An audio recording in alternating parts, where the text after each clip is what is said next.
Hello Amers, welcome to my channel. Today we will be discussing about Not Marble Nor the Gilded Monuments of William Shakespeare, sonnet number 55. So let's get started. Not marble, nor the gilded monuments of princes shall outlive this powerful rhyme. तो इसमें William Shakespeare ये कह रहे हैं not marble यानी कि ना ही कोई पत्थर, नॉर द गिल्डेड मॉन्यूमेंट्स यानी कि गिल्डेड का मतलब होता है गोल्ड प्लेटेड, ना ही कोई पत्थर या ना ही कोई गोल्ड प्लेटेड मॉन्यूमेंट राजा महाराजाओं के शैल आउटलिव दिस पावरफुल पोएम। कोई भी इस पोएम से ज़्यादा टाइम तक जीवित नहीं रहेंगे, यानी कि ज़्यादा टाइम तक नहीं रहेंगे जितनी कि मेरी ये पोएम रहेगी। आउटलिव का मतलब होता है long living. But you shall shine more bright in these contents than unswept stone besmeared with sluttish time. इसमें विलियम शेक्सपियर ये कह रहे हैं कि तुम ज़्यादा शाइन करोगी, यानी कि तुम मेरे इन कंटेंट्स में, मेरी इस पोएम में ज़्यादा ब्राइट या उभर कर आओगी उन मॉन्यूमेंट्स के बजाय जो अनस्वेप्ट स्टोन यानी कि जिनकी केयर नहीं करी गई है।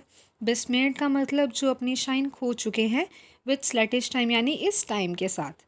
तो इस क्वाड्रेंट में विलियम शेक्सपियर ने क्या कहा है, ना ही कोई मार्बल ना ही कोई गोल्ड प्लेटेड मॉन्यूमेंट्स राजा महाराजाओं के ज़्यादा टाइम तक टेक पाएंगे जितनी कि मेरी ये पोएम रहेगी, लेकिन तुम मेरे शब्दों में या मेरे कंटेंट्स में पूरी तरह उभर कर आओगी उन अनकेयर्ड स्टोन्स और उन स्टोन से ज़्यादा जो अपनी चमक खो देते हैं टाइम के साथ।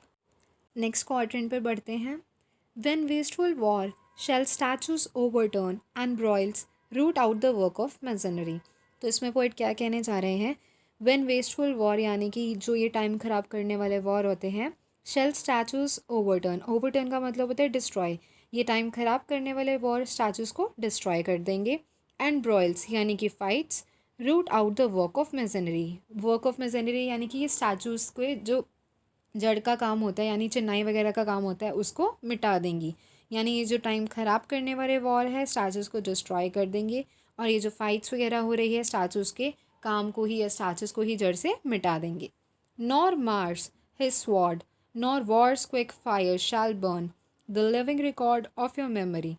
तो वो क्या कह रहे हैं, ना ही मार्स, मार्स मतलब गॉड ऑफ वॉर, ना ही उनकी तलवार, ना ही कोई वार की ये जो आग हर जगह फैली हुई है वो क्या कर सकती है, बर्न कर सकती है the living record of your memory. यानी कि वो ये कह रहा है वेस्टफुल वॉर्स जो होंगे भले ही स्टैचूज़ को डिस्ट्रॉय कर देंगे, लेकिन ये जो गॉड ऑफ वॉर है या उनकी तलवार है या जो ये वॉर से मची हुई आग है, कभी भी मेरे इस लिविंग रिकॉर्ड यानी मेरी इस पोएम को कभी भी नहीं मिटा पाएंगे जिसमें तुम्हारी यादें बसी हुई हैं। गेंस्ट death and all oblivious enmity shall you page fourth, यानी कि गेंस्ट यहाँ पर अगेंस्ट के लिए ही यूज़ किया गया है, यानी कि death and all oblivious enmity, oblivious enmity होते हैं एनिमीज़ जो एक दूसरे को मार भी सकते हैं।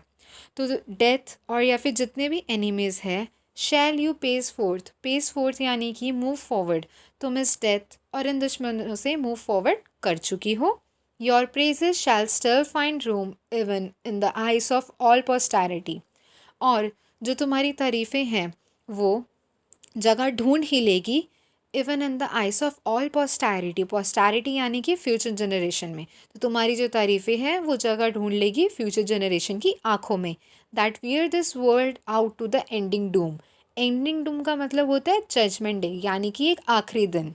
तो वो क्या कहना चाह रहे हैं, डेथ हो या फिर एनिमीज़ हो तो मुझसे मूव फॉरवर्ड कर चुकी हो, और जो तुम्हारी तारीफ़ें हैं वो ज़रूर जगह ढूंढ लेगी फ्यूचर जनरेशन की आंखों में, जब तक उनका जजमेंट डे आता है तब तक तुम उनकी आंखों में ही रहोगी। अब हम अगला कपलेट करते हैं। So till the judgement that your self arise you live in this and dwell in lovers eyes. तो वो क्या कह रहे हैं, जब जजमेंट डे आ जाएगा यानी कि वो आखिरी दिन आ जाएगा, दैट योर सेल्फ अराइज, तब तुम खुद ही उभर कर आओगी।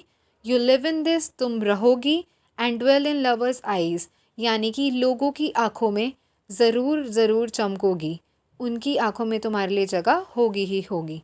तो वो जो आखिरी दिन होगा तुम उभर कर आओगी और तुम रहोगी और उनकी आँखों में ज़रूर चमकोगी। Thank you.